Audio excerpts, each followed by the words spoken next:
Assalamualaikum warahmatullahi wabarakatuh.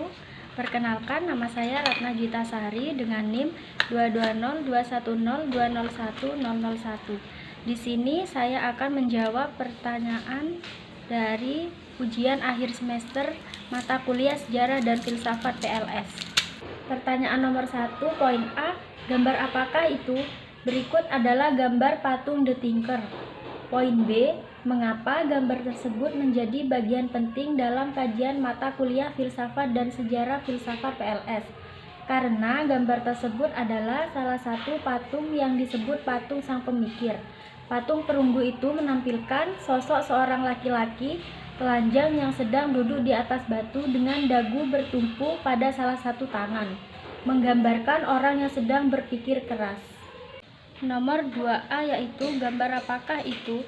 Berikut adalah lukisan sejarah.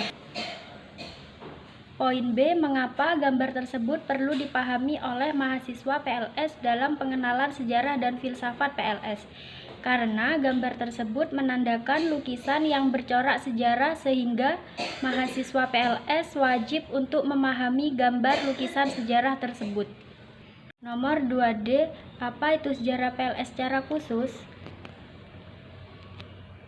Pendidikan luar sekolah atau disebut out of school education secara khusus merupakan pendidikan yang dirancang untuk membelajarkan warga belajar agar memiliki jenis keterampilan atau pengetahuan serta pengalaman yang dilaksanakan di luar pendidikan formal atau persekolahan. Nomor 3A, apa itu filsafat secara umum? Filsafat secara umum adalah pengetahuan dan penelitian menggunakan alasan, prinsip-prinsip hukum, dan lain-lain. Pertimbangkan segala sesuatu yang ada di alam semesta dan ketahuilah kebenarannya dan makna dari setiap keberadaan. Nomor 3B, apa itu filsafat PLS? Dari bahasa Yunani, filosofia secara harfiah bermakna pencinta kebijaksanaan, adalah kajian masalah umum dan mendasar tentang persoalan seperti eksistensi, pengetahuan, nilai, akal, pikiran, dan bahasa. Istilah ini pertama kali diungkapkan oleh Pythagoras C570-495 SM. Secara historis, filsafat mencakup inti dari segala pengetahuan. Poin C, mengapa gambar tersebut sangat penting dalam sejarah dan filsafat PLS? Karena gambar tersebut melambangkan akal dan pikiran seperti pengertian filsafat itu sendiri. Nomor 4, apa saja yang mempengaruhi dari pendidikan luar sekolah? Yang pertama, pengaruh pendidikan informal. Yang kedua, pengaruh tradisi masyarakat. Yang ketiga, pengaruh agama. Nomor 5, uraikan dengan jelas 5 alasan munculnya pendidikan luar sekolah menurut Sulaiman Yusuf. Yang pertama, kesejahteraan. Pada umumnya sementara orang beranggapan bahwa bila memperbincangkan masalah pendidikan, maka orientasinya ke dunia sekolah dan menghubungkan guru dengan murid. Mereka kurang menyadari bahwa sebelum seseorang anak menjadi murid. Yang kedua, ada kebutuhan. Kesadaran akan kebutuhan pendidikan dari masyarakat semakin meluas seiring dengan munculnya negara-negara yang baru merdeka dengan segala kekurangannya akibat penjajahan di masa lampau yang berlangsung berpuluh-puluh tahun atau bahkan beratus-ratus tahun. Yang ketiga, keterbatasan sistem persekolahan. Di sisi lain, sistem persekolahan mengharuskan siswa berada dalam bentuk menyeluruh dan keahlian yang sejenis sehingga mereka terasing dari pengetahuan dan keahlian lain. Potensi sumber belajar. Di masyarakat ternyata tersebar berbagai sumber belajar yang tidak terbilang banyaknya dan sumber belajar demikian dapat bersifat makhluk hidup maupun benda-benda mati. Yang terakhir ada keterlantaran pendidikan. Pendidikan luar sekolah pada mulanya orang telah menyelenggarakan berbagai kegiatan pendidikan yang pada hakikatnya menggunakan sistem di luar dunia sekolah dan dilaksanakan bersama dengan pendidikan sekolah biasa. Nomor 6, ada berapa aspek yang membentuk perkembangan pendidikan luar sekolah? Berilah penjelasan dari aspek-aspek tersebut.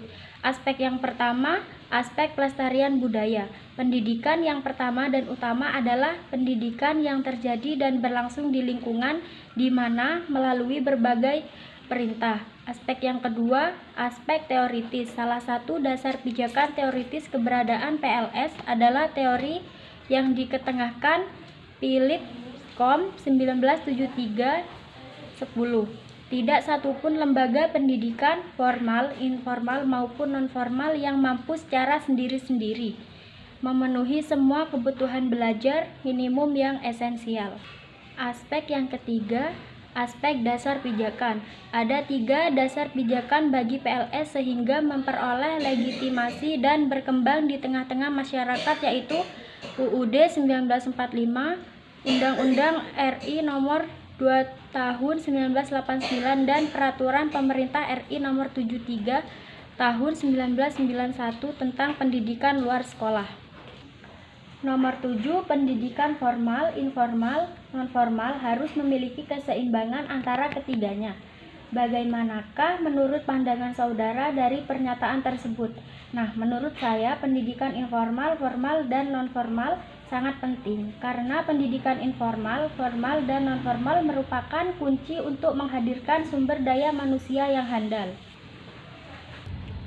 Nomor 8, berikan 3 pijakan PLS sehingga memiliki legitimasi sampai saat ini.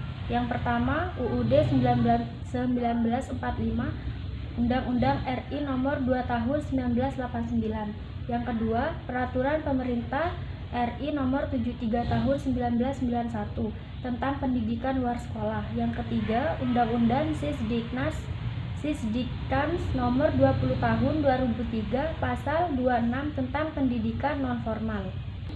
Nomor 9, buatlah analisis dari program PLS sampai saat ini masih memiliki kesempatan dalam membangun kehidupan manusia. Pendidikan sesungguhnya memegang peranan sangat penting dalam kehidupan berbangsa dan bernegara, yaitu upaya menciptakan sumber daya manusia yang berkualitas. Pendidikan merupakan salah satu faktor kebutuhan pokok setiap orang, karena melalui pendidikan dapat berusaha meningkatkan kesejahteraan rakyat. Pendidikan berpengaruh penuh terhadap pertumbuhan ekonomi negara. Hal ini hanya karena pendidikan mempengaruhi produktivitas, tetapi juga efisiensi masyarakat. Pendidikan dapat membantu sumber daya manusia untuk lebih cepat memahami dan siap menghadapi perubahan dan